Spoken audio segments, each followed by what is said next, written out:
Move. Hey, everybody. Hello. I need to get you this fan that says it's a pink fan and it says unbothered. The girl, she's hurt. We need one that says so sexy and Miss Juicy. Oh, okay. I'm definitely gonna get one that says siren. Yes, this is purple. You can't tell. Okay. Got the purple going. Hello, everybody. We're sorry we're a few minutes late getting on here, so come on in. Grab a friend, tell a friend. We are here. I am here by lamplight. There is no power downtown Cleveland. Yay! we got juicy and candlelight or floodlight.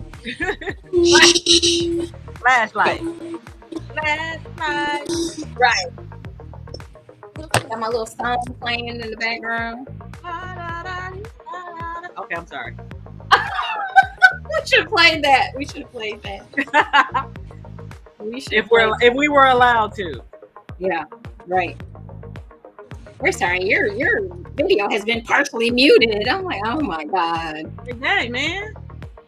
Like, you're muting the good shit. Stop muting it.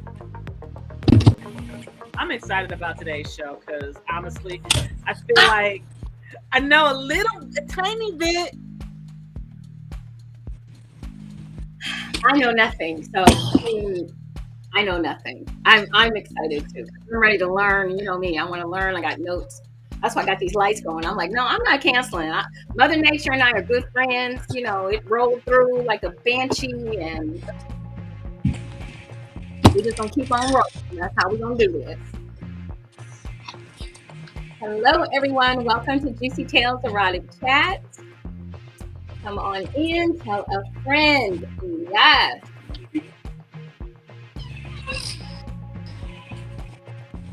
I love this. This is a good one. We got a good chill. I need to chill. I probably need to put something stronger in my cup than water, but I can't see in my kitchen. I know. I'm like feeling for you right now. Like, well, dang, she can't even. Can't see. We got candles. I got candles. You know me. I love my candles. So my candles are lit. I got some in the back behind me. I got the little lights going that I usually take with me to my shows to light up my tables. So these are all battery operated. Dollar Tree. Okay, I feel like back behind me. I got the little. So we can do what you got to do. Right. Hello, we have some people that are popping in. Thank you so much. I'm sorry I did not get to put out the free information for the show tonight, only because I had no power. But it is posted, so a lot of people come on in, tell a friend. Please say hello and let us know where you're from tonight. We would love to know.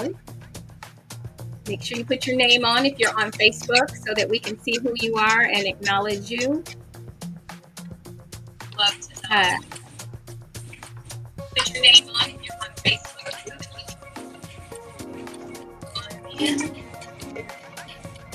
Woo. Y'all have to excuse me. I'm fanning tonight, honey. It was 91 degrees in Cleveland today. Humidity and everything probably made heat index over the hundreds here. And I live in a brick building, no power, no air conditioning. That definitely is an issue. Yes. So I'm hot.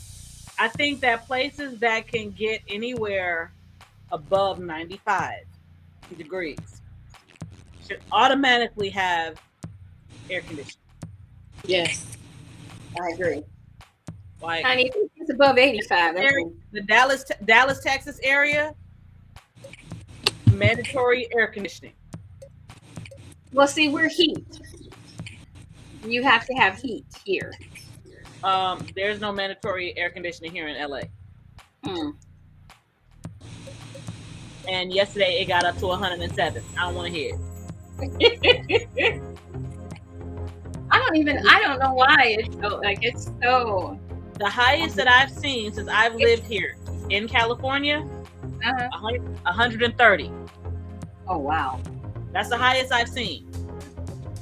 And that was in Death Valley. Here it was I mean, we've just got a lot of humidity too. A lot of humidity. I don't miss that. The pro is all over. So that's all I have to say on that. Okay, guys, we're going to go ahead and get started. Miss Jasmine will be joining us during the broadcast. So for all of you looking for her right now, she will be popping on here shortly. But we're going to go ahead and kick this night off because why not? You know, why not? It's just so crazy for me right now. So we are going to go ahead and have some fun, have some great conversation, and hopefully teach you guys a little something. How about that? I know I'm ready to learn. Are you, Danny? I'm ready to learn more. Yay. This is awesome. I love it because, and I'm going to tell you why I love this. I love this because this is something that a lot of us women of color, Black women, don't know about, and we should. It's very much so an asset and a resource for you. So at least that's what I used it for. So yes, please. I am excited. I'm excited, guys. So once again, everyone, just if you're just tuning in, if you're just getting on here with us, you know, usually we start definitely on time. But here in Cleveland, Ohio, Miss Juicy has absolutely no power. Yay! We had a really bad storm move through and it knocked our power out about an hour ago. We're not looking at any power for the next several hours. So, you know, everybody that's in Cleveland and within the sound of my voice, please stay safe tonight. You know, stay in if you can. Open your windows, light you some candles, get you some wine, and come on in with us and have some fun with us tonight. So the weird lighting that you guys are seeing is because I'm using battery operated lights and I have a power pack. Thank God. She's sexy because. And I'm saying, oh yeah, wait a minute. I'm sexy because I got my purple fan. She's sexy. Don't ask no questions. Just enjoy. So we're going to have fun tonight. What the heck? You know, what else can we do but have a good time? And I cannot wait to introduce you guys to our beautiful, I know you guys can see her already because she's sitting right there, just beautifully melanated for us. And we definitely are excited to have her join us this evening. So let me go ahead and do a little bit of a introduction. First of all, I want to thank my beautiful co-host all the way out in California, Miss Danny's Windows. Hello, beautiful. Hello, gorgeous. Both of these gorgeous queens. I love it. All of it. And we are hoping that Jasmine Purple Rain should be joining us. She's having a few little computer issues, so she will be joining us just as soon as she can. Mm-hmm. And tonight with us, we have a very special, wonderful co-host guest that is joining us. And I'm excited to have her on the show tonight because number one, she's going to really dive into this topic. So first, I'd like to introduce her to you, Miss Desi. She is of two beautiful boys. She became a home birth. Is it doula or doula? Doula. Doula. After having her second son at home, she said she felt empowered and in control and safe, and felt good that she had a role in helping other women feel the same way. That's why she got into this. She understands that in the urban community, there is a great need for proper knowledge in all things prenatal, postpartum, and holistic healing. In addition to her role as a doula, she is now a midwife apprentice, and her goal is to become one of Ohio's certified Black home birth midwives by 2024. 4. So without further ado, I would love for everyone to give a great, great, wonderful round of applause to Miss Desi J from Cleveland. Yay! Yes. Welcome, beautiful. Thank you so much for being on the show tonight. Thank you for having me. I appreciate it. I am looking for. We've been talking about this, and we are excited to be able to get this topic out to our listeners, and so that people can understand more about this practice and more about what a doula is. And I'm gonna let you we're gonna feed off of you. We're gonna listen to you. We're gonna learn from you because I'm past the baby making age. Okay, Oh, I'm past the baby making stage. Period. over. But a lot of our listeners are not, and I Right. believe one of the things that I got to see was Nick Cannon. If you got the music on, you can turn it down because we hear that. That's my 2-year-old. Let me do something with him. Oh, goodness. See, it's about the kids. It's about the kids. I've been trying to get him to get out. It's okay. It's okay. It's okay. We understand. We're mothers. Yeah. We're mommies. Yes. We get it. He acts like he can't be without me for a minute. Yeah. Yes. I totally get it. I'm a mother and a grandmother, so I Can't get go it. nowhere. So tell us. Sorry about that. You are so no apologies needed. That's We fair. understand complete. That's the great thing about this show. We look. I'm broadcasting in the dark. Okay. So with a fan, because I'm sweating bullets over here. So yeah, we're good. No problem. So your volume did that funny thing again. Hear me now? There you go. There you go. Do you hear me? Okay. Yes. Yes. Okay. So tell everyone how you got into a little bit more about how you got into being a doula. Well, I have 2 boys. I have an 11-year-old. Well, he'll be 11 tomorrow. And I had him in a hospital, and my boys have an 8-year gap. So within that 8 years, I learned a lot about herbs and supplements and vitamins and minerals and a better way to live and a better way to eat. So when I got pregnant with my second, it only made sense to have a natural home birth. So I did that, and the woman who delivered him was like, "Hey, just come train with me, and you seem like you really have a heart for this, and it seemed like this would be something you would be good at. You're already into herbs and holistic healing. It just only made sense." So, when he was about 1.5 years, I went ahead and started training up with her, and I've been there ever since. So. Okay. I didn't even know you could do that. Okay. I mean, I got my notes. I got my pen. I'm writing stuff down because it's important. Let's start with what is the most rewarding feature of being a doula for you? For me, I really enjoy helping women who have had hospital births and it was just terrible. It was a terrible experience because we get that a lot. We get a lot of moms who delivered in the hospital and something went wrong, something wasn't right, something happened to where now they're traumatized by the hospital, so they want to go a different route.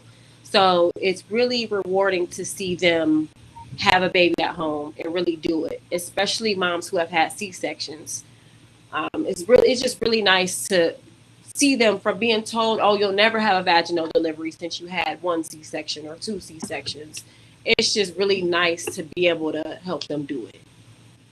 Yeah, I was definitely told that at 19, that my hips didn't flare, or my pelvic area didn't flare enough for the baby to pass. So I knew that way before, probably after the first visit. They told me. So I I would had, say that that's honestly probably what they I told you. actually, That's probably honestly the biggest lie that we see in the hospitals. yeah, I've actually had an experience. I had it with my first child. I did have a doula, even though I did do a hospital birth. And I was 17 years old. That was my first experience. I had never heard of a doula. Well, but then again, why would I hear of a doula at my age at that Right. time? And what I learned of a doula is your doula is in essence your advocate.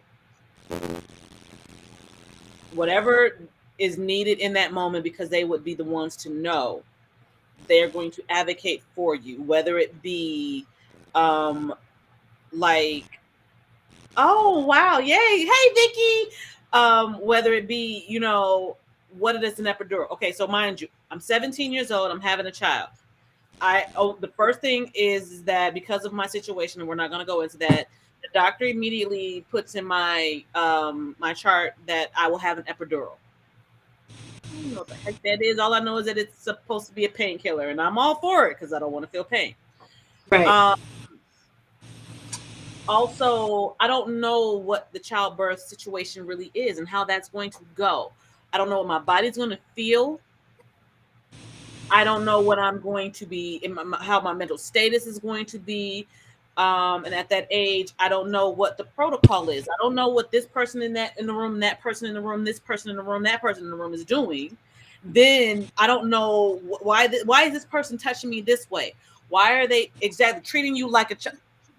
Why is this person putting this thing on me? I didn't know anything about, before. Well, I wasn't a preterm labor before I actually gave birth. I didn't know what a monitor was in regards to monitoring me for contractions.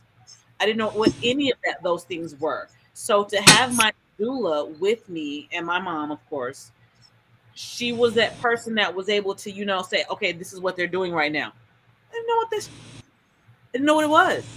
She was the Right. one that made me feel comfortable in being able to say, I feel this and I don't like it.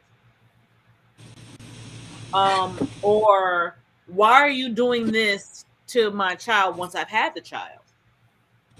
I honestly, at that moment, didn't know that there was a difference between an OBGYN and a pediatrician. Mm-hmm.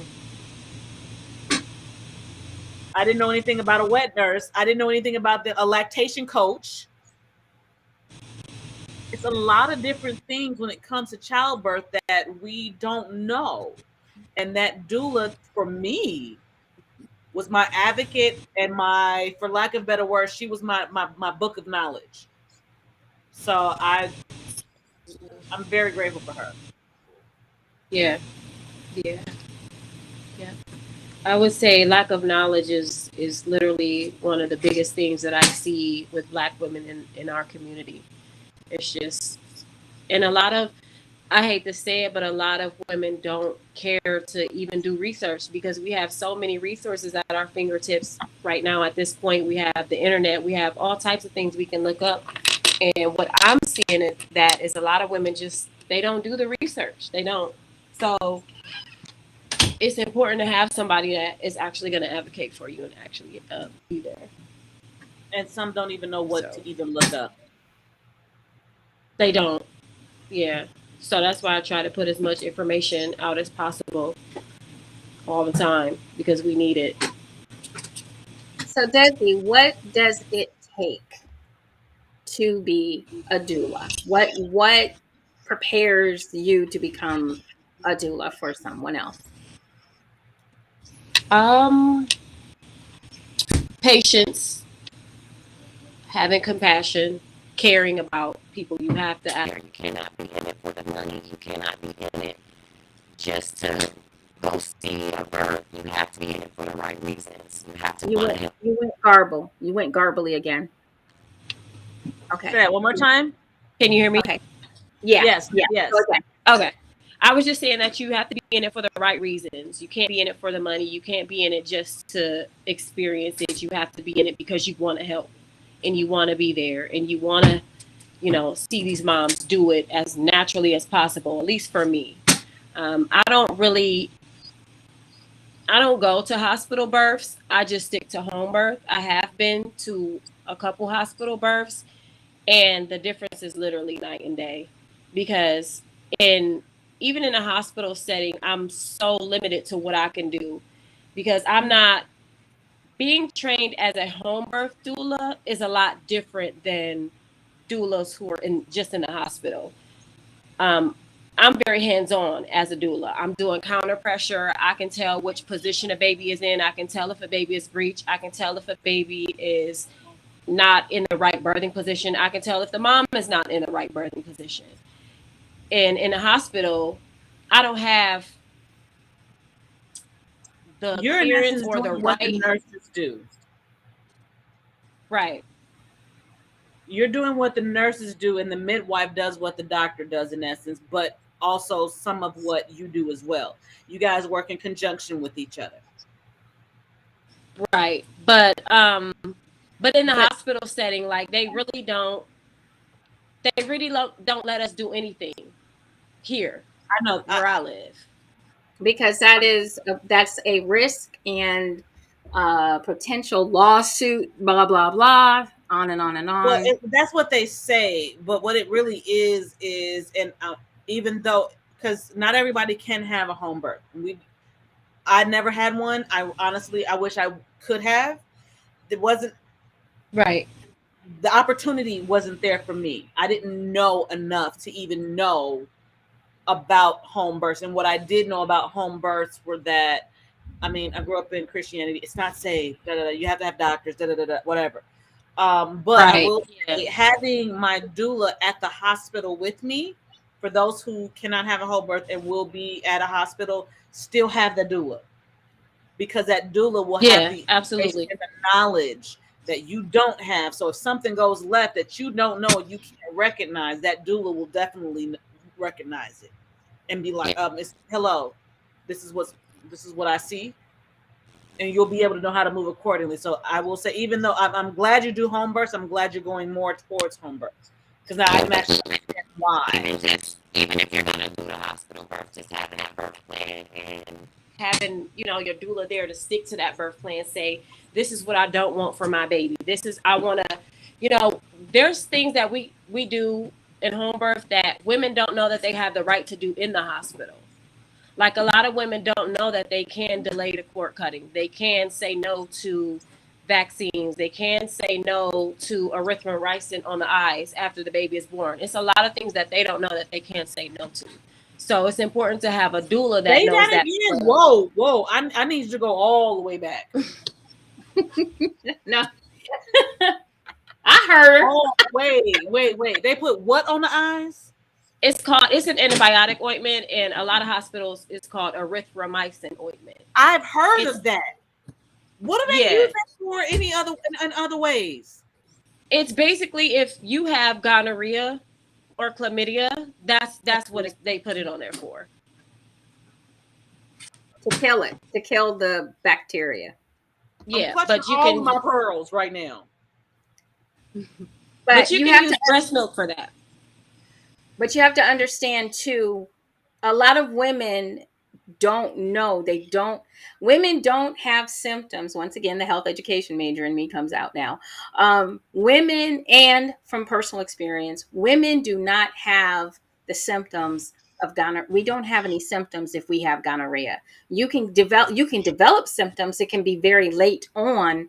Actually, technically, I was very fortunate, because when I contracted it from my husband, I wound up getting PI, pelvic inflammatory disease, PID, from the advanced stages of gonorrhea, and it went up my fallopian tubes, but I had no symptoms. So if I were pregnant at the time, God forbid, I would not have known that I had gonorrhea. Right. And I would be passing it on to my child. Mm-hmm. And that's why they do that. Now, Hey, guys, I have a look. Finally. Wow.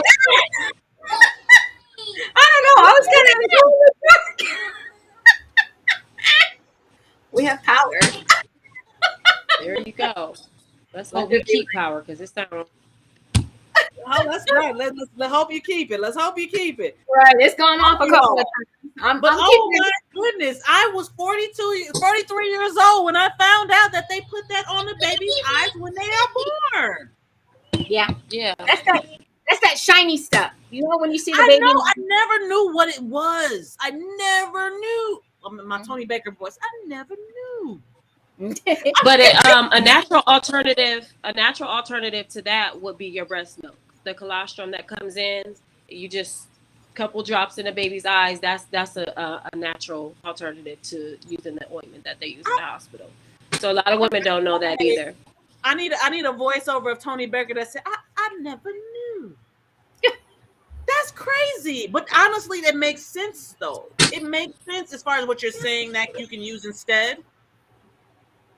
That makes sense. Yeah. I did not know that. Wow. I'm blown away.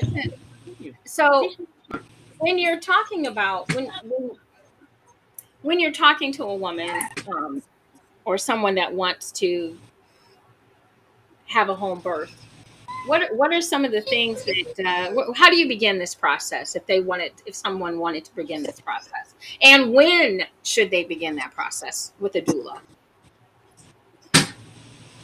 If they want to have a home birth, they would contact. See, I work for a certified midwife, so they would contact her immediately as soon as the pregnancy. As soon as a woman knows that she's pregnant, the earlier the better, so that she can start doing prenatals, because we do prenatals and everything, and so we don't need.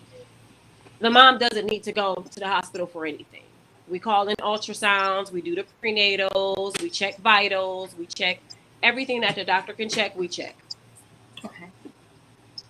So as soon as you know, get a hold of your midwife, get a hold of your,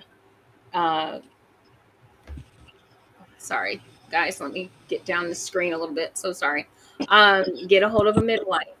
And then we have Jasmine joining us now. I'm trying to pop her on here. There we go. I mean, the power comes on. Jasmine's here. I feel like now we have a show. Okay. Yeah. Okay. Right. Okay. Can I be busty like you? I don't know. What is she doing in the back? Now I feel better. What she got on? I think she got the wrong show. Wrong show. Okay, no, anyway. Is it? Oh. Girl, please. Look. Okay. I too have cleavage tonight. Yes. It was 90. I gotta squeeze mine together to have cleavage. So Jasmine, this is Desi. Desi, this is Jasmine. Hi, Desi. Right. How are you? Hi. She's in Indianapolis. Beautiful queen right here teaching us everything. She's in Indianapolis? She's in Cleveland. Oh, okay. Cleveland. And I was letting her know. I'm in Akron. Oh, she's in Akron. I'm sorry. She's in Akron. Akron. Okay. And Jasmine is in Indianapolis. So just kind of covering the Midwest tonight. Covering the Midwest. So, and a little West Coast. And I want to say hello to Victoria, who is also a doula and was in the conversation. And she said that she became a doula because of so many lies and the way she was treated as well. So that seems to be a common theme here with stepping into this realm. That's my baby Vicky. Hi, honey, I love you. So it's very, very interesting that it's almost based on being treated poorly. Do you feel that women of color, because we know the statistics, guys, we know the statistics. And for those of you that can't handle that, let me just, let you know, ain't nobody on this show prejudiced, but prejudice does exist. What the feel is for Black women going into these situations at hospitals with doctors. We've heard the horror stories. I've had friends that have lived the horror stories. It's very sad. It's very disturbing. And I can understand why we need to have this conversation. And I wish I would have known this conversation. I had my daughter when I was 19. I'm now 59. So it's, like I said, it's past time for me. But if I can get this information out to more people, I want to do that. And I want to have as many doulas on here. Whenever y'all want to come on, you welcome. If you find out something new, if you want to get your business out there, we welcome you, because this information is powerful and it's important. And it's about our Black women surviving childbirth. That's just the bottom line, guys. Black women die more than any other race in childbirth. Yes, And absolutely. he just said, I'm about to open a teen woman shelter for first time teen moms. You can connect with us through my social media, as well as Ms. Juicy. I'll send you some information. I'll send you the links, honey. I got you. So, Desi, I love that. Desi, when you step into this world, I know the women that you work with have to be terrified. Some of them, a lot of them, yeah. What do you do how do you get them to understand the process that's about to happen to their bodies? Because it's a big deal. It's a big deal. It is. We talk about hypnobirthing a lot. We talk about just preparing your body, taking care of your body, getting as much rest. Nourishment is a big thing with women. A lot of women don't understand how important it is to eat right during pregnancy and drink water and just get rest and just nourish your body. A lot of women struggle with that. So that's what we try to do. We try to prepare them as much as possible, with the eating and hypnobirthing, because you have to train your mind to handle the pain. It's mind over matter. And you're having a natural birth. Okay. Can you elaborate more on that? I want to know what the hypnobirth thing is. Hypnobirthing. I love this. Yes, I want to know what that is. You got me thinking about becoming a doula now, like for real. Basically, what hypnobirthing is just training the subconscious to handle birth. Okay. It's kind of like meditation music, and there's a lot of them that have affirmations, just reminding you that your body is made to do this, you can do this, that sort of thing. So we advise our moms to fall asleep to it and start as early as possible. It's never too soon.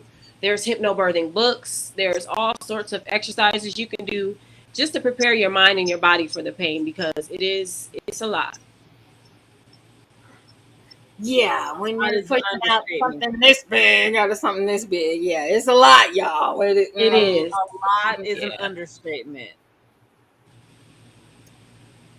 Jasmine, We've had I just wanted to make sure. I'm making sure you weren't froze. I thought for a second you were froze. I'm just listening. I'm just listening because this is something like I've been interested in, but with me not being able to have any more kids, it's not something. It's like my sister wants a doula if she has any more kids.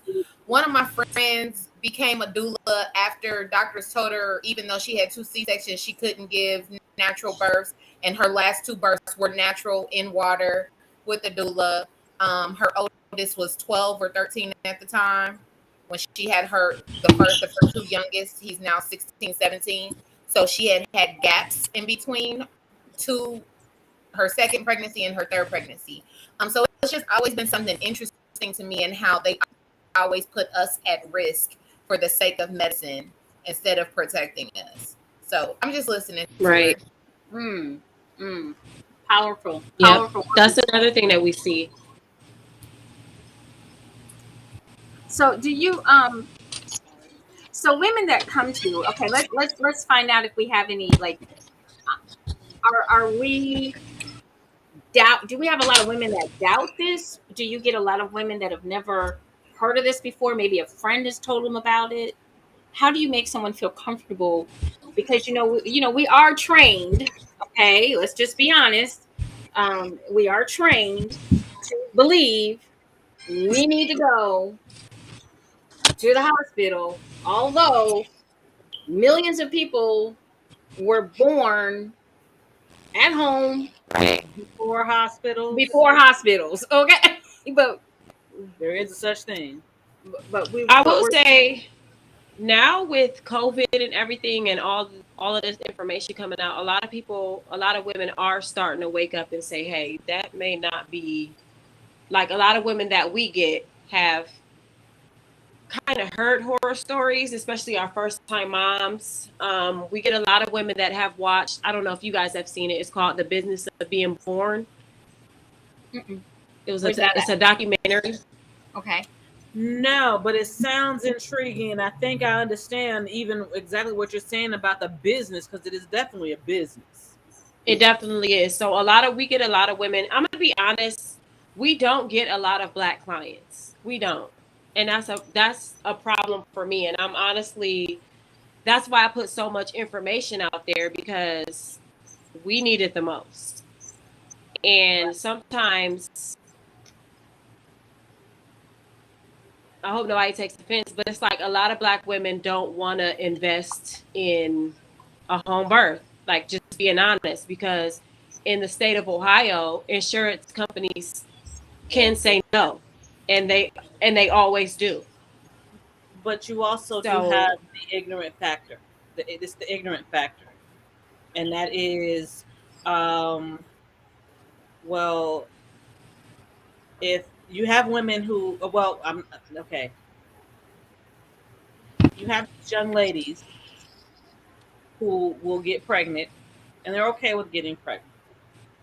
They have no clue of what it takes or what it entails of what's going to happen to their body, their choices, the baby, and all of those things, because they're not necessarily thinking at it from that perspective. They're thinking of it from the perspective of, I'm going to have this baby, and then we're going to be this family, and or I'm going to have this baby, and this baby's going to love me. There's a big part before you have that baby and when you actually get pregnant. Yeah.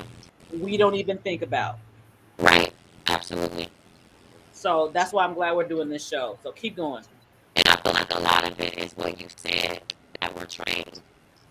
Hit your button. And we say, you're garbly again. You're garbly again. Hold on.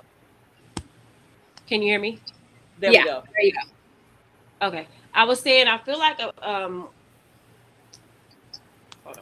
Sorry, this thing is up here. Okay, I feel like a lot of that is like you said, we've been trained to go to the hospital and just to go see a doctor, and we don't really know anything else. So I definitely get what you're saying when you say that there's a lot missing between the pregnancy and actually having the baby. There is a lot of information that we don't know. And like Juicy has always said, when they teach us sex ed, they don't teach us anything but, in essence, how to get pregnant. That's it. Right. That's your whole sex ed class, folks. That's it. How to get pregnant. Or how to impregnate. Yeah. How to get impregnated, and that's it. And we're not going to teach you about a relationship. We're not going to teach you about, and we're going to throw in some, just for good measure, we're going to throw in some contraceptives. One thing for the guy and 94 for the women. I'm exaggerating. In the form of a pill. Right.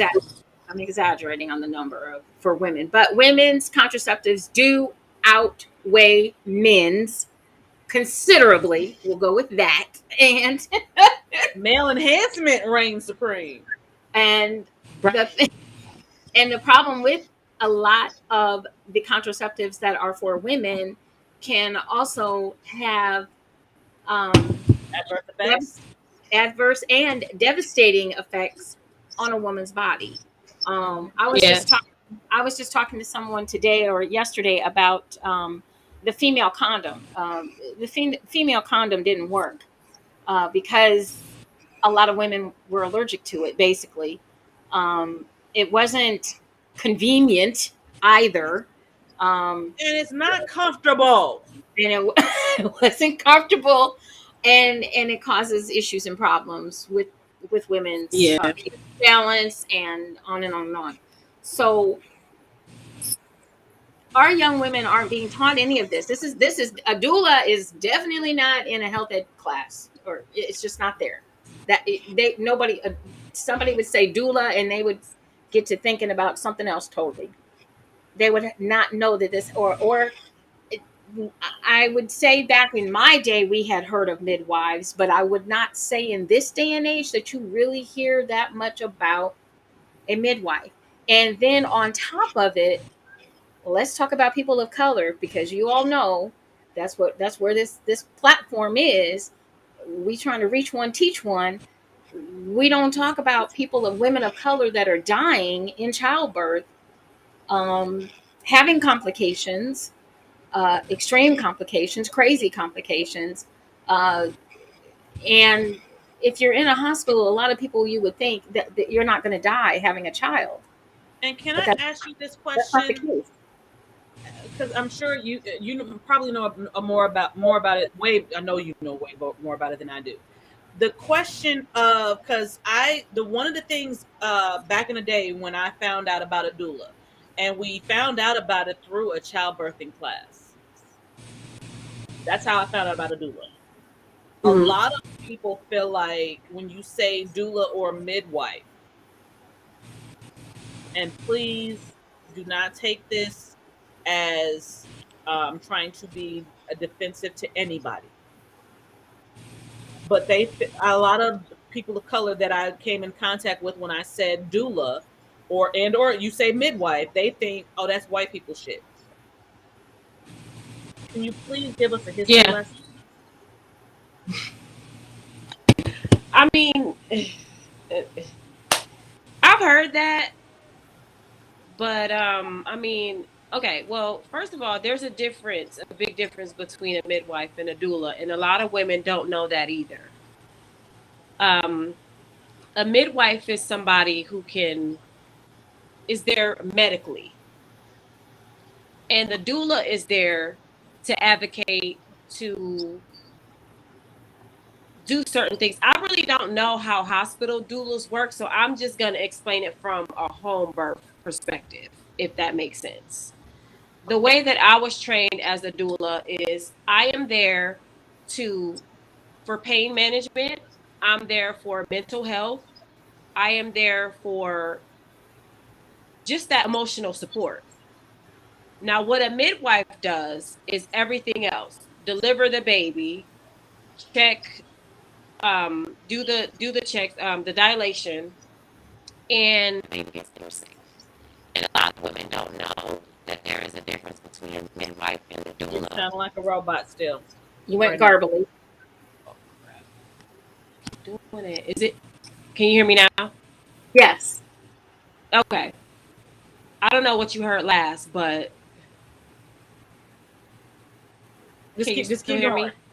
It was only for a little bit. Just keep so what I get a lot of women asking me questions about what's the difference when they're doing a hospital birth between a doula and a midwife, because they'll hire midwives from the hospital, because hospitals do have midwives, they're nurse midwives, but they think they're getting a doula, and that's not true.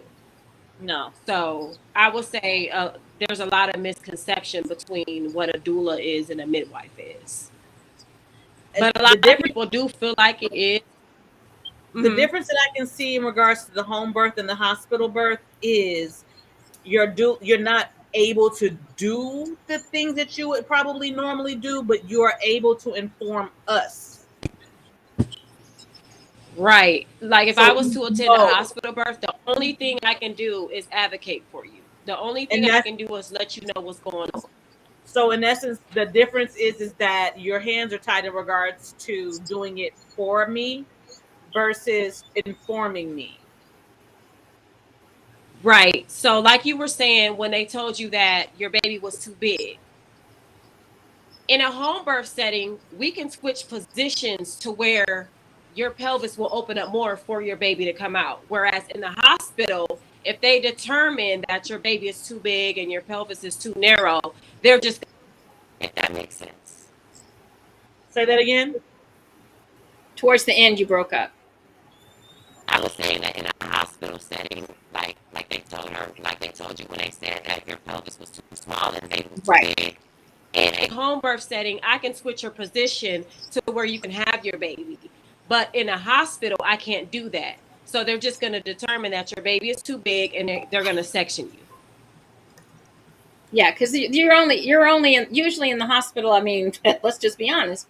Your feet are up in some stirrups, and that's about it. You're on your back. Yep. They lay you on your back, and a lot of times with bigger babies, you have to go hands and knees, or you have to squat.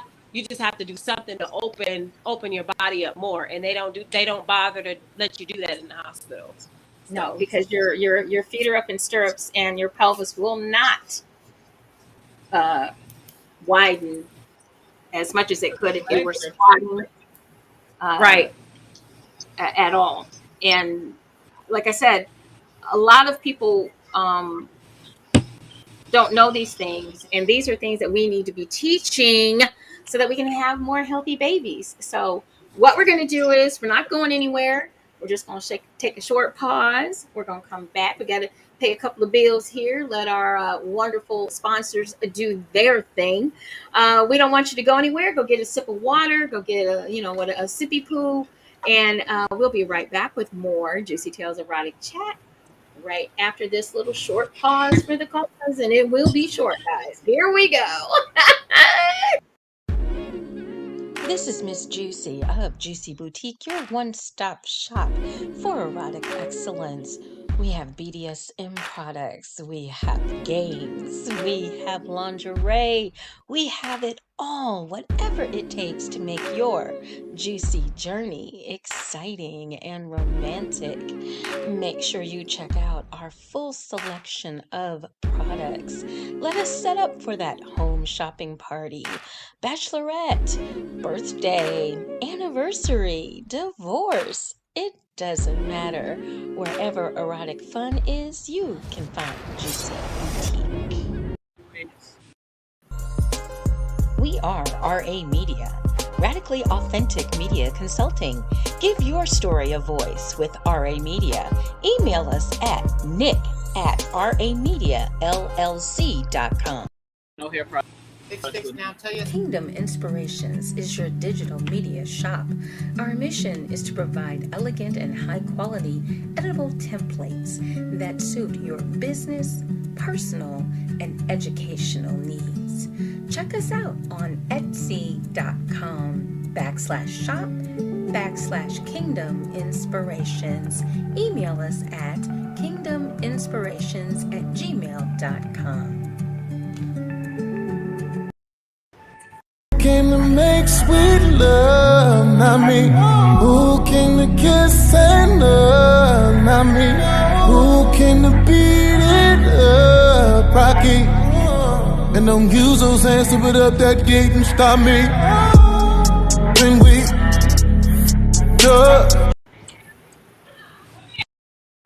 taste you on my skin so vividly, Daddy, I disobeyed you. Now I want you to come punish me. I need some discipline tonight. Don't hold. baby, tonight, the night I let you know. Baby, tonight, the night we lose control. Baby, tonight, you need that. Tonight, believe that. Tonight, I'll be the. All right, we are back. Hello. Gotta give a shout out and a big thank you to all of our sponsors once again. It's absolutely free to be a sponsor with us. Come on. We can For use now. your sponsors, right? For now, right? Because we're gonna change that in a minute. You know, we pushing up the numbers, so come on and join us. So I want to thank Juicy Boutique, of course. It is your adult toy, novelties, and lingerie. We'd also like to thank RA Media LLC out of Indianapolis, Indiana. We'd like to thank Kingdom Inspirations out of Cleveland, Ohio. And we'd like to thank Pleasures Lies Within out of California, Los Angeles area. So we love our sponsors. Thank you guys for supporting us. We love you guys, and you too can be a sponsor. Get your black business out in front of other people. Okay, okay. You can't have no business only in your backyard. Go ahead and expand. We got a visitor. We got an extra visitor. A star is born. Stop.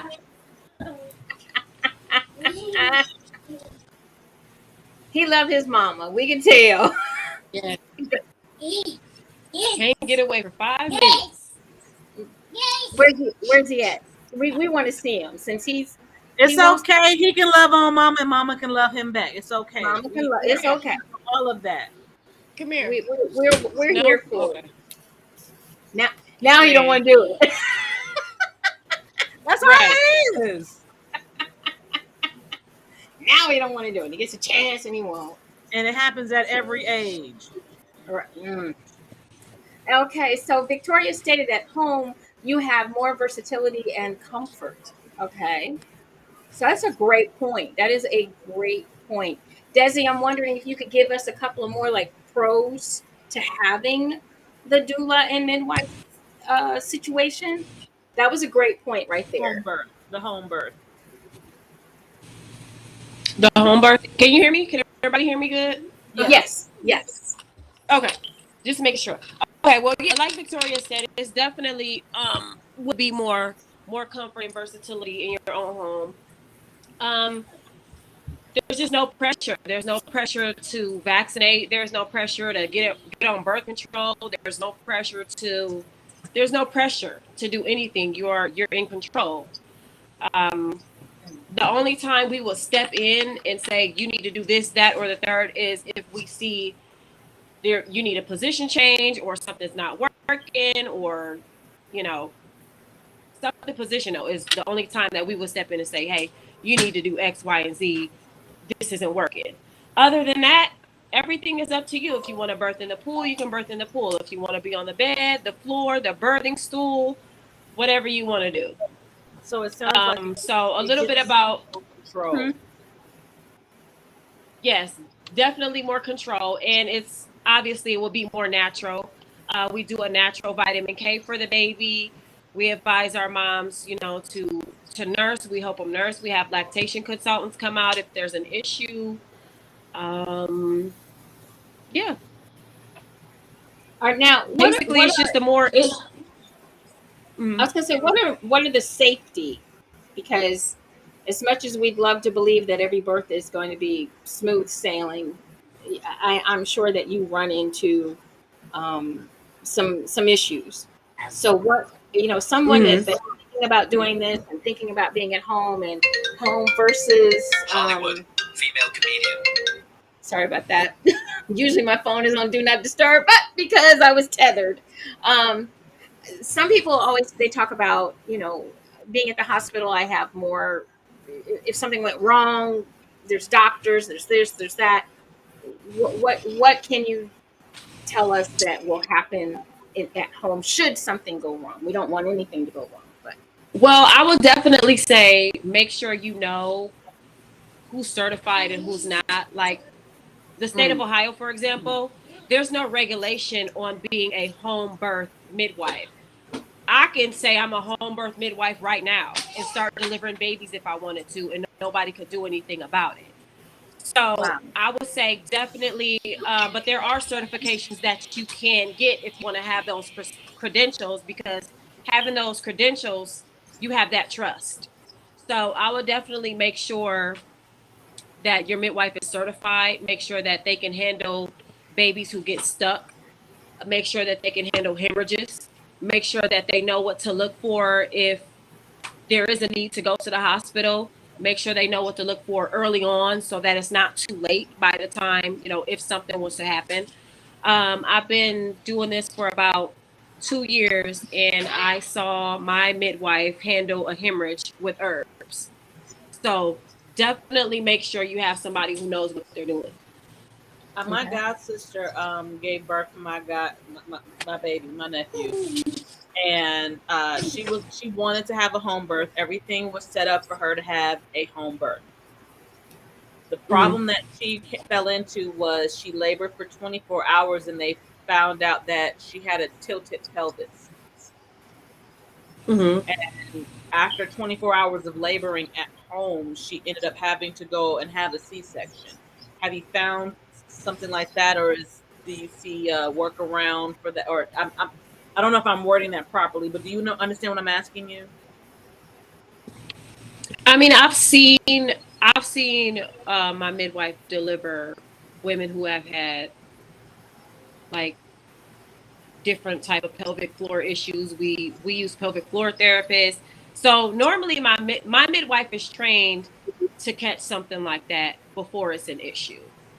You can see, what kind of pelvis you have just by how you carry the baby, by You're garbly. that a woman may have during the pregnancy. You're good. You're back. Is it doing that thing again?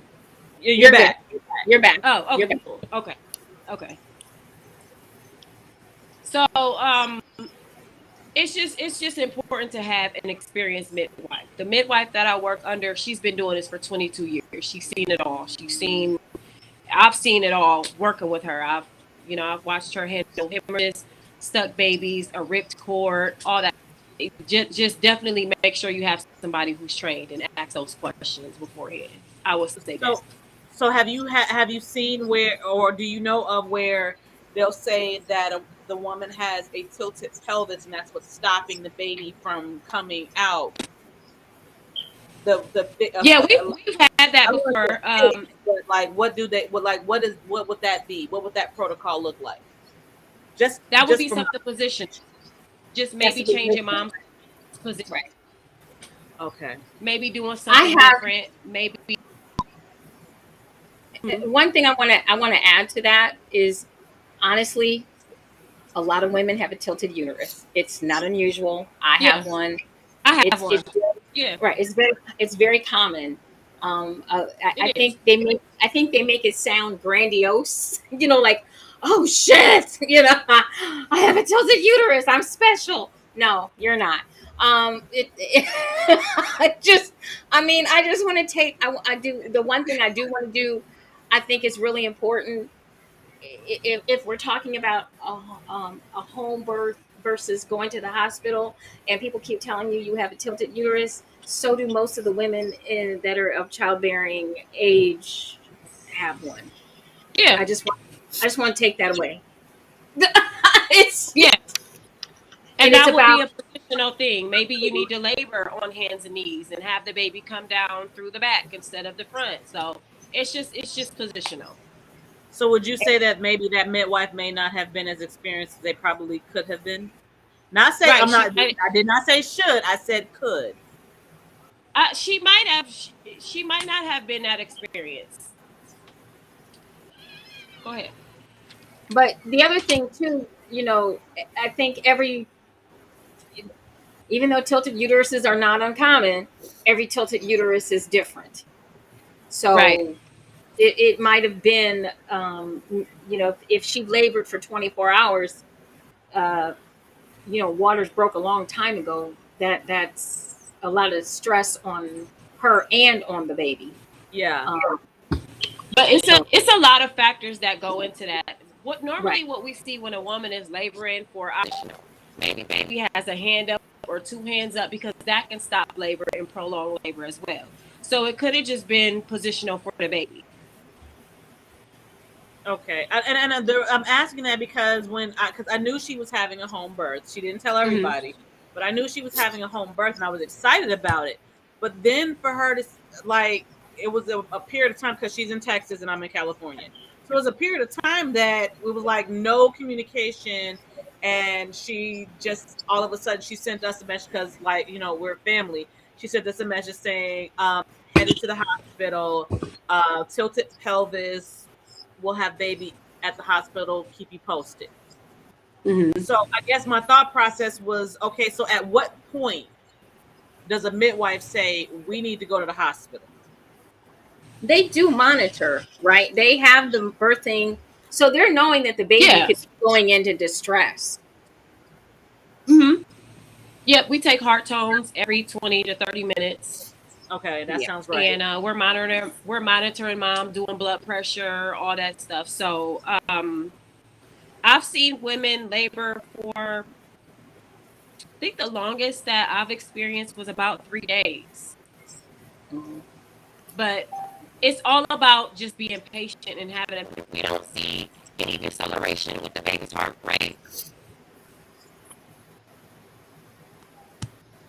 Can you hear me? Yeah. Okay. I've seen a woman labor for about 3 days. And as long as we don't see any decelerations with the heart rate, as long as baby isn't giving signs of distress, then that's probably it was a positional issue. The baby just kept wanting to put hands up, because baby when they're in the womb, they're like this. And a lot of babies are like this when they want to be born, and we need them to be like this. So and that's why we're trained to move them. We just keep moving them. We just keep trying. It's all about being patient. Childbirth is not an emergency. It's not, oh, we got to get this baby out right now because you're in labor. If the baby is not in distress and the baby is fine, we wait it out. Biggest question. Pain management. What does that look like? We do, and I do know you did speak about hypnobirth, but what else does that look like? Because I'm a person that I was supposed to have an epidural for all 3 of my children. I was only able to get the epidural with my last one. And even then, when they told me to sit back, she was crowning. So by the time she came out, right after she came out, that's when the epidural actually kicked in. Oh, okay. Yeah, that's a timing issue. Right. We could change position. Of course, we won't be able to take all of the pain away, but we do massaging, a lot of massaging. We do a lot of counter pressure. The water actually helps if the pool and the warm water. Sometimes mom will take a shower. A lot of breathing techniques. I ate an edible when I was in labor, so that helped me a lot. We can do CBD. Just relaxing techniques that we can do. And some is physical. Sometimes we do herbs as well. So it's a lot we can do to manage the pain. Okay. Yes, for cannabis. Yes. Only in highly recommended. Highly recommended situations. And the thing of it is that I think too, what I've noticed a lot when I've seen some of these, like for example, just got done really watching the birth of Nick Cannon's latest child. And that was beautiful. It was absolutely gorgeous. That was beautiful. She did a video. She did a YouTube, so it's on her page, and shared it. And he was there. Do you find as a doula that this is a family affair? Like it seemed like the whole family was there to enjoy the birth of the child. The grandparents, everybody was there. Do you find that happens a lot? Because hospitals, you're limited. Yeah, absolutely. Since the pandemic, especially now. Right. Since the pandemic. Yeah. Yeah. It just depends on the mom. We have some moms that want everybody there. We have some moms that just want her and her husband there. But it's important that whoever is there is supportive, and they're not like oh, she really, you know what I'm saying? It's important to make sure that everybody in the is supportive. Because if they're not, we've seen, so. Now, do you talk? Some now, moms don't do well. Do you explain to the family or to the people that are coming to be a part of this? Are they also part of this process? Besides just the mom and maybe the husband or boyfriend or whatever, do you talk to the family too, to take them step by step with this process, or is it just with the mother or the immediate, it's we talk to them. It's always a relaxed environment. They buy us food, they get us Starbucks, they make sure we're comfortable. So everybody's been pretty nice this far about, everybody, it's not a business environment. It's like we're all a family, because at that point we know the mom very well, we know her husband very well, we've seen her, so it's like a family event. Honestly, it's real relaxed, it's real chilled. Everybody is communicating, everybody's asking questions, everybody's explaining. So it's a family event. We become Victoria close. Said she just did a birth where the family was downstairs preparing a welcoming party. Wonder if that included cocktails. Oh, I would definitely want one. I would want a cocktail. Yeah, we have some welcoming party with cocktails. Yep. Especially when you're not the one giving birth. Can I have a cocktail? I'm not giving birth. You can't have a cocktail if you're the one pushing. Right? No. Your cocktail would probably be in the form of a tea. No alcohol. See, had a glass of wine, right? Cocktails for the birth. Yes, for those of us that are not giving birth, because we're sending you, the mother who's giving birth, positive energy. So we got to keep our energy up. Oh, any old excuse to drink. Anyway, I mean, I'm just saying, what? I'll take it. I'll take it. What is the... Okay, so you said the longest you've had is 3 days. Mm-hmm. What's the shortest? I gotta know. What's the shortest? Did you make it? 2 hours. Oh, wow. Yeah. That was my last child. Yeah. That was my last child. 2 hours? Yeah. 2 hours. 2 hours. Wow. In labor? I wish. think I got to the hospital. I got to the hospital because I was having a contraction getting out the vehicle. It was 7:15. Mm-hmm. By 9:42, she was here. Oh, see, both of mine are about 7 hours, so I don't have. She was the one who they gave me an epidural, and she was, when I sat back, she was already crowning. Oh. What'd you say, Jasmine? I wish I only had 2 hours. The first one I went into, my water broke at 6:30, and she didn't come to 1:45. And then the second one, he stopped moving at 4:45 and didn't come till 5:45 p.m. I'm just saying. Oh. And they clutching my pearls for you, baby. I'm clutching my pearls for you. Not to mention, they were both 8 pounds 6 ounces at 36 weeks. That's because you fed them. Big babies. And now I'm they hugging both you right giants. Now they both giants. I'm hugging you. I'm giving you so many hugs right now, baby. I love you. But mind you, Jasmine is 6 foot tall, ladies and gentlemen. I just thought that out there. I keep forgetting we the shorties in this one. You the tall one. We short. I'm not that. I gave birth to almost, what are you? Almost 10 pounds. What are you, 5'3"? I'm 5'1". I am 6 foot. I'm 5 3/4. So Jasmine is about a foot taller than me. Thank you so much. Okay, so you are officially my Amazon, okay? Amazon. I love it. You deserve it. Juicy, that means William's taller than you now because he's 5'4". Nobody asked you right now. Nobody asked you.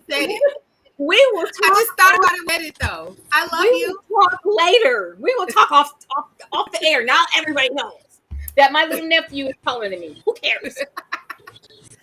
Getting back to our guest. Sorry. I will talk with you later. My goodness. Now I done lost my question. Oh. Look, guys, I can't go. Look, my days of getting taller ended a long time ago. All I can do is get wide. Hey, bud. What's good, bud? Is that buddy? Is that our little buddy? Put him out. Yeah. Hear you. It's about that time. He This need to is be in some the mama bed. stuff right here. This is some real mama stuff right here. Right. She ready. He's going to bed. I mean, when she is going to Almost bed. 10:30. So tell us how people can learn about more about you, more about what they're doing, what you're doing. I definitely want to get that in here. How does Victoria connect to you? Please. Um, All of that. she Can respond back. like respond back, and she could just add on Facebook. Honestly, And it's DEZZIE space JAY. yep, Desi J. J. Y'all Yep. connect, please do, and I'll be connecting with y'all too, because the thought is definitely there. We have a whole new generation of young women that are becoming mothers. My daughter, she's 17. She's not becoming a mother. No. Hell no. I mean, but I do know that a lot of the girls in her age range, they have a lot of questions and they're not sure who to ask. Yeah. And this is not necessarily in giving birth, but in knowing their bodies and how that works. And I believe that a doula is someone that can actually give that information before. Yeah. It's not necessarily contingent on you actually being pregnant.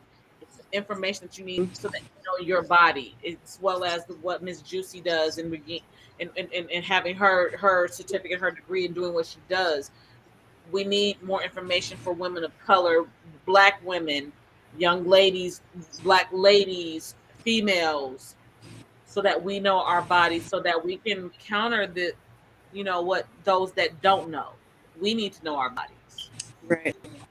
Absolutely. And I think another thing that we need to touch bases on in the Black community is mental health, especially after having a baby. It's very postpartum. A lot of people think that postpartum depression is not real, and it is. It is. It's very real. It's more than real. And one of the women that I remember first having it back in my day, and she's not a woman of color, but she was very well known, and that was Brooke Shields. And she went through severe cases of postpartum depression. And she was brave enough because people were not talking about it. No color of woman was talking about postpartum depression. And a lot of people were just dismissing it. The women were being just totally misdiagnosed, and it took, really, honestly, I remember her coming out, and then more people starting to follow, and make this more nationally known. But you are absolutely correct, Desi. There's a lot of people that don't know anything about postpartum depression because everybody thinks this is such a joyous occasion, which it is. But for some women, there's no connection to their child. Okay. There's no connection to being a mother. There's a lot of self-doubt, about what I'm supposed to do with this little person. Because as Danny just pointed out, and I think this whole show and our whole platform talks about, we are not teaching our youth anything about becoming a parent, about being a responsible adult, about love, about sex for real. It's just not being done. What's being done is, and you all know how I feel about weave, and we got eyelashes out to here, we got nails out to there. Those are the things that are important to our young women, and getting the Brazilian butt lifts, fighting amongst themselves, embarrassing themselves. But nobody is sitting down and having these real live, honest to goodness conversations with these young girls to prepare them for life. And what you're saying, Juicy, I think the reason why it resonates so well with me is because, one, I became a mother at 17. and I didn't know that I had gone through postpartum depression for about a good 2 years. Yeah. I didn't know. First of all, back in 1996, postpartum depression, what is that? Right. So to understand that, one, I'm a 17-year-old girl who's going through a pregnancy, I've given birth, and now I have this on me, and I have no freaking clue of what I want to do with my life, what the path even looks like, what it even looks like, being a mother for that matter, and what that actually means. The whole thing of the responsibility of you. First of all, being responsible for you is a lot. Take that and be responsible for someone else in addition to, and you have Yeah. no clue what that means. Right. I didn't know that I went through it for about a good 2 years Yeah. until Desi, it can you? was brought to me. So, like, I'm glad you say something about postpartum depression, and that's after the birth. Desi, can you just give people just a few of the signs of postpartum or things that they can look for? Um, Yeah. Obviously, sadness, detachment, also being irritable. A lot of women don't realize that anger could be a part of postpartum depression. Not cleaning up, not wanting to get out of bed, not wanting to nurse, not wanting to tend to baby, not wanting to tend to other children that are around. Just not being normal, just not feeling like yourself. And it's important that we check up on people, because the number one reason for postpartum depression is lack of support. Everybody says, "Oh, we'll be there for you. We'll be there for you." But then when it's time to be there, it's like nobody's there. I don't So think they what mean what it really means. but it's something so simple as just going over for a few hours while mom takes a nap and clean up, and help her clean up and help, just honestly just help. But that's what Which I is mean by why that's what I mean by I don't think people really even know what that means in regards to, because right. because like Juicy said, you hear childbirth and you've had a baby and it's supposed to be this joyous, wonderful occasion. Oh my God, you have this beautiful baby. What could be wrong with that? And they don't understand that I ain't had no sleep. I have not had a moment to myself. I haven't even taken a shower. Right. I haven't done anything for me. The only thing that I have been is a cow, because I'm breastfeeding and I'm changing this baby. The only thing that I'm getting is this baby is crying. He needs to be fed. He needs to be changed. He's crying. He sleeps for maybe 30 minutes and then he's up again and he's crying and he needs to be fed and all this stuff. I remember after my last child, my daughter, my husband found me in the closet in tears. Yeah. And I think that's why it's important for men to also read certain books and take certain classes, because if you're going to be with a woman, you need to know the process from start to finish. Everybody thinks that, okay, well, we have pregnancy hormones and once we have the baby, it's over. We're back to normal. That's not true. When you're pregnant, your hormones are so high, and when you're not pregnant, they come crashing down, and that's not. That also contributes to the postpartum depression. So women need to know what vitamins to continue to take after they have a baby. They need to know what supplements to take, what foods to eat, what teas to drink, all that type of stuff. And men need to know how to support a woman after birth. They need to know how to change a diaper and how to help and how to warm up breast milk and how to make the bottles and how to be a support. It's a whole it's something about pregnancy and postpartum, from our families to the men to just everybody around. So right. And it's important that people understand that oh, there she is. It's important that people understand and especially if you're in a committed relationship. And I think I will say this. I want to say, because I've been around a little longer than everybody on here.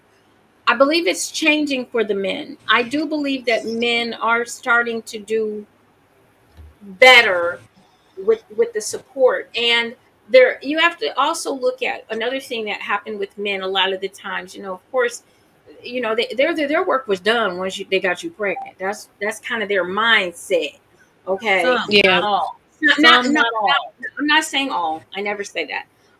But their mindset was, my job is done, because that's the way society was a long time ago. I think we are seeing Right. change. Also, men had to go back to work. They weren't able to be home. We've got a position now where men can take paternity leave as well, because men weren't That's allowed important. to be there even, uh, Right. because they had to be making the money. So I do see some changes for the support system that a woman needs, because a lot of times, you're going to get your mother might come in, or the mother-in-law might come in, but the mother-in-law may not know you like the mother knows you, and everybody's fawning over the baby and nobody's fawning over you. So Absolutely. Certain postpartum is things you don't think about when it comes to the postpartum mother is who's is, is given birth.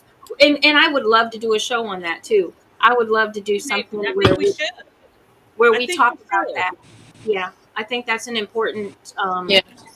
topic to address, especially with women of color.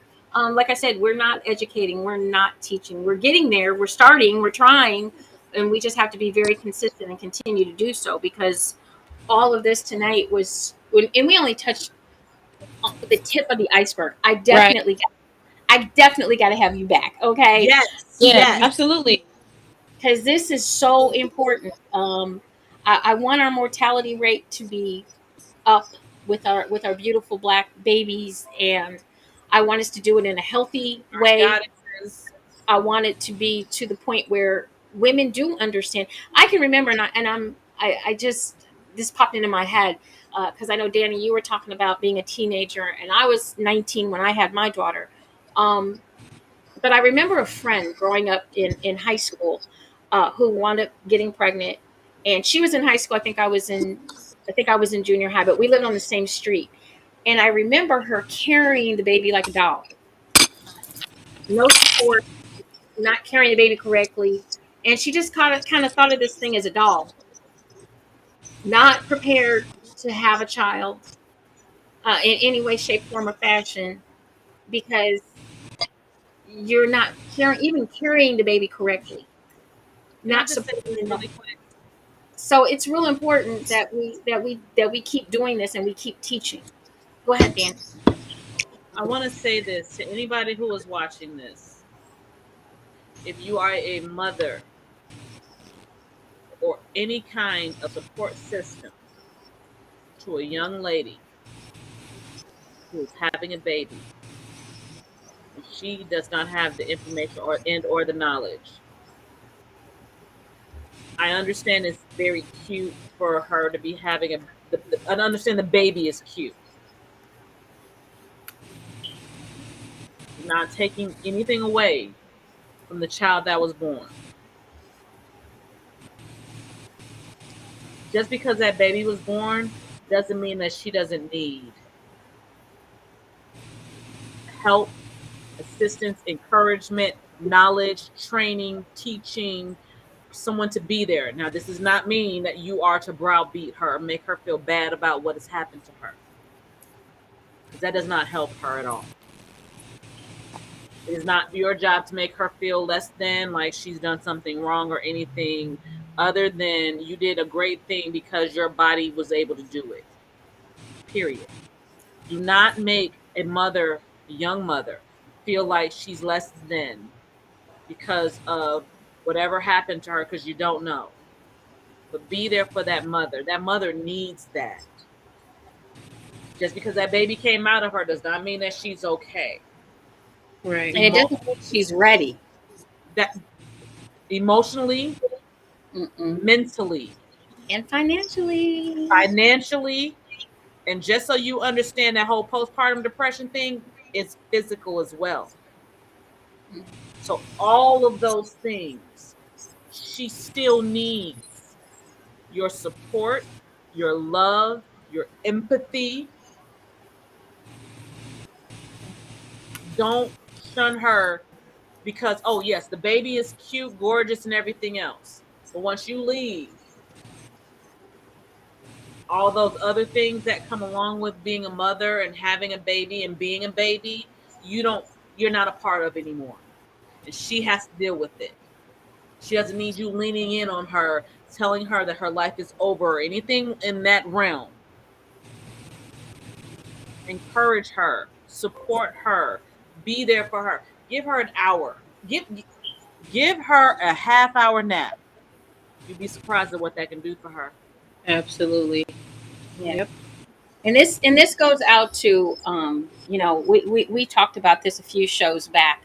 I think it's really important that we continue this conversation because of Roe versus Wade being wiped out, and there will be a lot more pregnancies, folks. Thank you, Kansas. Thank you, Kansas. A lot more pregnancies. Thank you, Arkansas, where you can't get an abortion at all. So, you all have created this son of a bitch of a monster.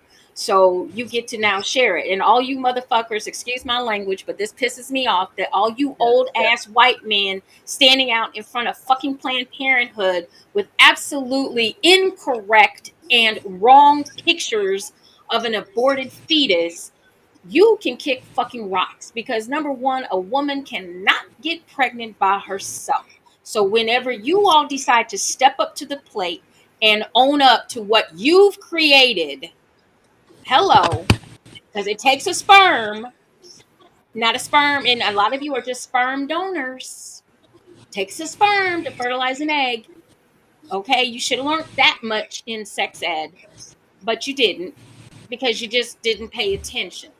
And so now all you old white men that are standing out in front of Planned Parenthood cheering, and you old white women that are standing out there going, yay, we win. No, You're only cheering because your husband's cheering. You didn't win. And these children lose, and they should be the priority. And if this woman cannot take care of a child, she knows her situation better than anyone else. And I don't see not one of you, after what Danny just said, after what Desi has said, after what I have said, I don't see any of you stepping up to the plate and helping not one of these women, except for harassing them when they want to take care of something that is not easy to do. I am someone that has had more than one abortion. I have mentioned it. I have said it. I own it. I know it, because I could not afford to have a DNC. So you don't know everybody's situation. So stop it. Just Can I stop ask you a it. question, Juicy? Sure. A DNC is the same thing as an abortion, correct? It's the same protocol, correct? Similar. That's what they'll tell you. But in essence, it's the same. But in essence, it's kind of the same thing. Yeah. DNC is I have insurance. Abortion is I don't have insurance. Okay, thank you. Because I was watching a clip on The View, and ectopic pregnancy. If you have an ectopic pregnancy, that means that you cannot carry this baby, and it has to be removed, or else you're going to die. Correct? There's a high chance you're going to die. Okay, so hold on. Just for clarification, because they tried to make it seem like it was something different. If you have to have a DNC, this is in essence the same thing as having an abortion, correct? Correct. But it's determined. That's why in certain states like Arizona and Texas, a DNC due to an ectopic pregnancy or a miscarriage where it doesn't flush out the body is still illegal. Okay, so I'm saying that because on The View, Joy Behar was talking about and honoring her for her admission of telling us that in 1979, the year I was actually born, she had an ectopic pregnancy and had to have a DNC. And Elizabeth Hasselbeck, if I'm my name is Denise Brindle, and I reserve the right to be wrong, said that a DNC is not the same as an abortion. No, but it's the same medical procedure. That's what because and I'm going to say this as someone who has had an ectopic pregnancy. They found mine at 6 weeks. The abortion clinic did my DNC. Now, I had a DNC, but it was because they what I was told now, and I reserve the right to be wrong. I had the Depo-Provera shot, and it made me bleed for 3 months straight. When I got off the shot, I was still bleeding, and they did a DNC, which stopped my bleeding. What is the difference? They the same procedure. They cleaned. That's all it does. It cleans it out and removes any dead tissue and extra tissue. So in essence, so those are 3 different instances where the same thing is done. Okay, I didn't need that for my clarification, because they're acting like if it's a baby that's in the uterus, if it's a baby in the tubes, or if it's just that you've been bleeding for this long and there's tissue, there's something there, but it's not a baby there. Right. Those are 3 different instances where this would be called for, and it's called a DNC, but it's the same thing as an abortion. Only it's paid for by your insurance if it's a DNC. That is what the clarification I wanted. Yeah, they can telling women what to do with their bodies, and nothing that's going to happen. They can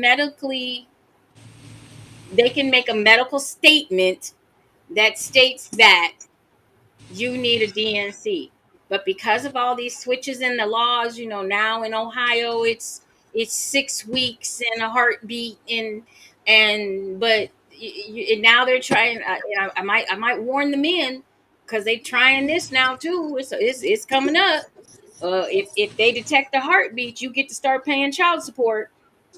I did see that shit, and I'm sitting there like, okay, so are they going to change the life insurance laws too? Everything. Yep. We're going to see how long that lasts. Right. Because now they're like, okay, well, if this is what so that means if my body naturally does something, that means that y'all got to pay me?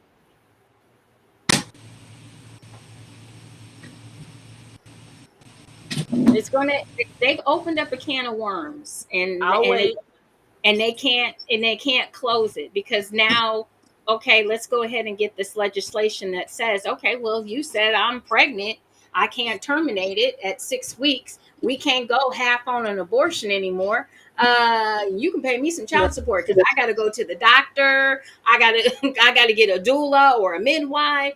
All that stuff costs money. So, and sir, the moment I found out I'm pregnant, I could go get some life insurance. So, sir, I'm gonna see how long that lasts. And so, sir, I need insurance, because if I, God forbid, I miscarry and my body doesn't flush it out, now I'm at risk for sepsis, and I could possibly die myself. Or wait, it's life insurance. So this baby, if something happens and this baby doesn't live, so if during childbirth something happens, the umbilical cord, God forbid, is around the baby's neck and the baby doesn't live, so that means that you're going to pay out this life insurance policy?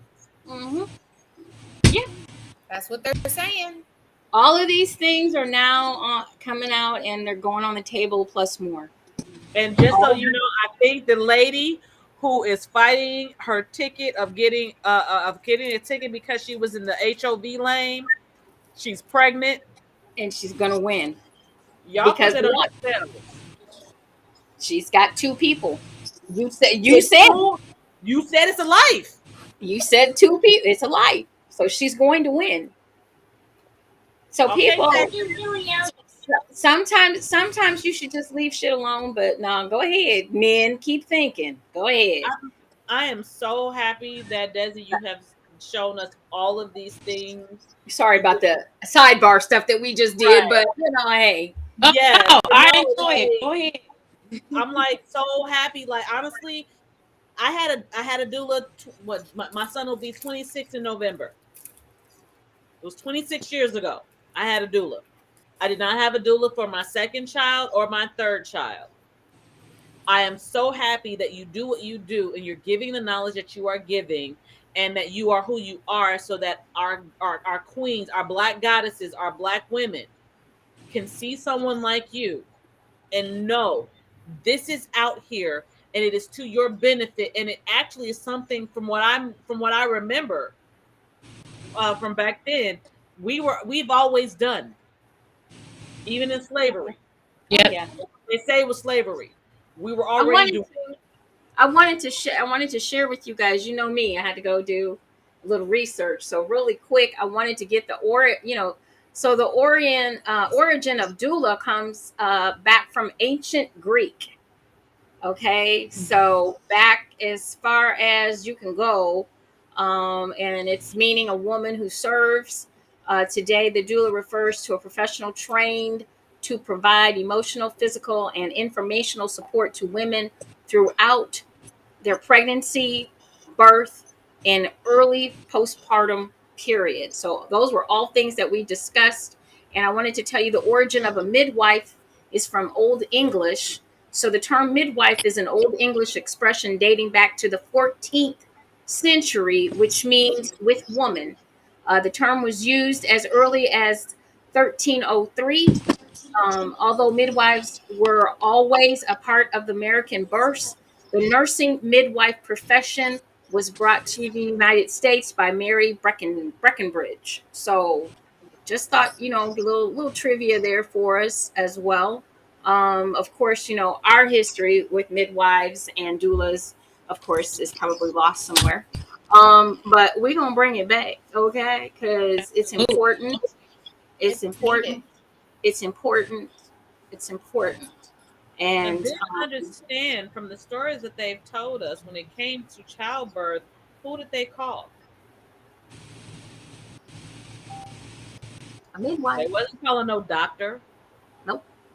Especially not for the slaves. You gonna drop that baby and keep it moving. I'm talking about Massa and all of them. Mm-hmm. Who do you see when you watch all of those movies and all of those period pieces? Who do you see are the ones that are right there next to the woman giving birth? Yep. A They Black look like- doula. Yep. So yes, So I Desi, so much Desi, please tell everyone how to reach you. And I only have one final question because I think this is important for folks to know as well. And I don't expect you to give us a dead on price, but can you give us a range of what it costs to have a midwife and a doula in the home, or a package or something like that?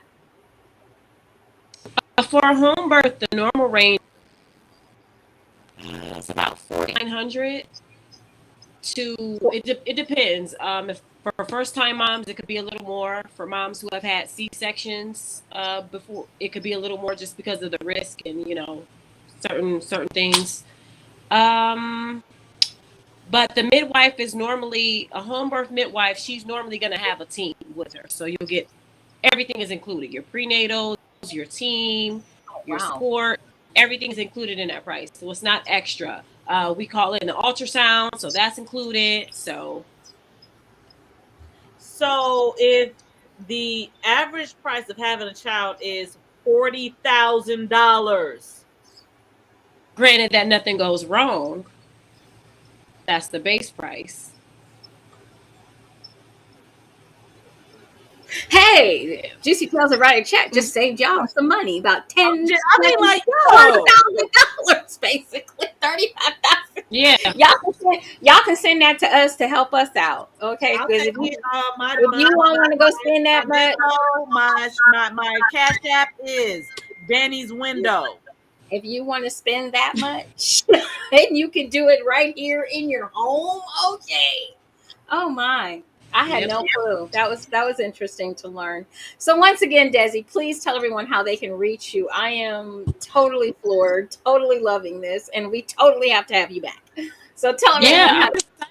Nice. This was a nice experience. It's wonderful to meet you, ladies. It's so good to talk to like-minded women, Black women, and everybody's so natural and all that. Yes, I love it. You get what you get. Everybody just Add me on Facebook, Desi J. I plan on starting a doula page soon. I'm not sure when, but I got that in the works. So yeah, but just for now, connect with me on Facebook, inbox me, write me, call me, text me, something. But I want to come back. So whenever y'all are ready for me, I'm You here. got it. I'm definitely in for Yes, that one. I love this. absolutely. This is And I'm gonna have great. my glass of wine too next time. I was a little unorganized today, multitasking, but I have my glass of wine and I'll be ready next time for Hey, sure. let's get it. Girl, you are welcome anytime to sit with us at the table here and just have this adult conversation, because it's so important that we do this show. I'm honestly, when I started this about, oh my God, 8 years ago, we started on Mm. Blog Talk. We started on Blog Talk Radio, um, due to the fact that I wound up having to watch some misogynistic person. We changed the platform. Danny and I were co-hosts, and we were on Blog Talk Radio. We both sat in our bed and chilled and talked and had Oh, great. I'm still sitting in my bed Yeah, too. I'm in the office now. I'm in my office. So, and then we added the beautiful Miss Jasmine Purple Rain. I've known her forever. And you know what? We were just talking, weren't we, ladies? Last week or week before, we need a fourth. Think about Hey, it. We need a fourth. We want a fourth. We need another melanated woman on here. We do. yeah, And because we want women that are going to be intelligent, that are, going to give us all angles. We're respectful. We love our chat folks that pop on. And we just want to grow this platform because it's needed. it Uh, is. it's needed badly. We need to talk about everything that we can talk about, and if we have to re-talk about it and retest folks and re-challenge folks, we are prepared to do that here. It's important that we get the male perspective at times. We have guys come on here. We need that. We talk about BDSM. We talk about the lifestyle. We talk about relationships. We talk about it all. We don't no holds barred. We go Right. for it. And this tonight It's real. was It's just needed. I've learned so much about a doula and a midwife and the difference between the two. I appreciate that knowledge because I can add that to things when I'm talking to women because it's important. And then um, uh, I feel empowered tonight. I really do. And I can't even have any more kids, but I feel empowered because of the information that you just gave us and Mm-hmm. the conversation that we just all had. And Victoria, we invite you as well. Hopefully, you guys will get in touch with each other. Yeah. And we Yes. definitely need as many doulas and midwives of color that we can talk to. And because I feel now this was one thing I meant to ask, and I know we're wrapping up really quick here, but is there a difference? I'm just curious between um, a woman of color birthing and her counterparts or women that are not of color. Do you feel there's a difference there? As far Or as home birthing experience goes, hit your Can you hear me? Yes. Yeah. Can you hear me? Do you mean as far as the home birth experience goes? Yeah, Just that or just any kind of different childbirth. childbirth at all. I I would say in this business, I've seen Black women have a lot more trauma. Okay. We have a lot because working around childbirth, especially natural childbirth, you have to. A lot of Black women have been sexually abused, and that can contribute to complications. We've seen that. So, Mm. a lot of fear. Black women are more scared because we're scared to go to the hospital, and then we're doing this home birth with no doctors. So now we're scared. We're psyching ourselves out because we feel like birth is some big medical emergency. We have to put it in our minds, okay, this is what our body is made to do. So there's a struggle with Black women with understanding that this is what our bodies are made to do. This is what our bodies were made for childbirth.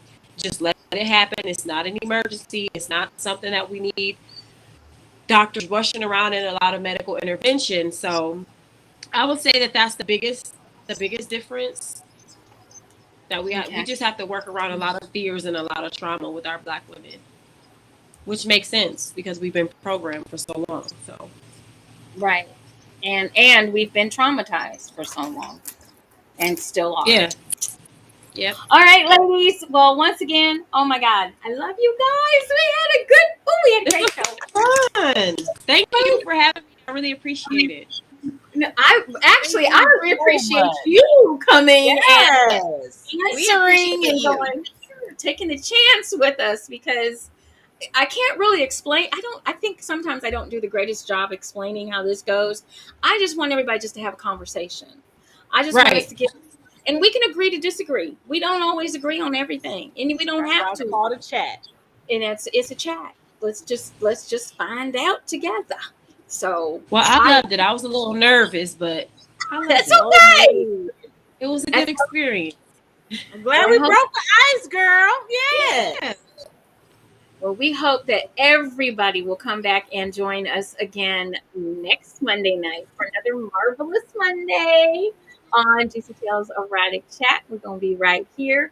We start at 9 p.m. and we apologize for being a little late tonight. Miss Juicy had no power. If you watched the beginning of the show, I was, crazy.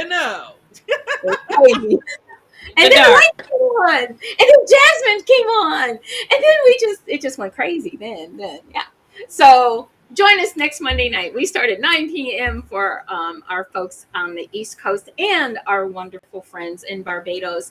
We are also starting at 8 p.m. Central Time and 6 p.m. for our beautiful folks out on the West Coast. So we hope that you will join us again next Monday night for another marvelous Monday on Juicy Tales Erotic Chat. I'm Miss Juicy from my beautiful melanated co-hosts, Miss Danny's Windows, Miss Jasmine Purple Rain, and our newest co-host is now Miss Desi J. We want to make sure that you may remember to enjoy, enlighten, and embrace eroticism. And we will see you next Monday night. Bye-bye. Bye.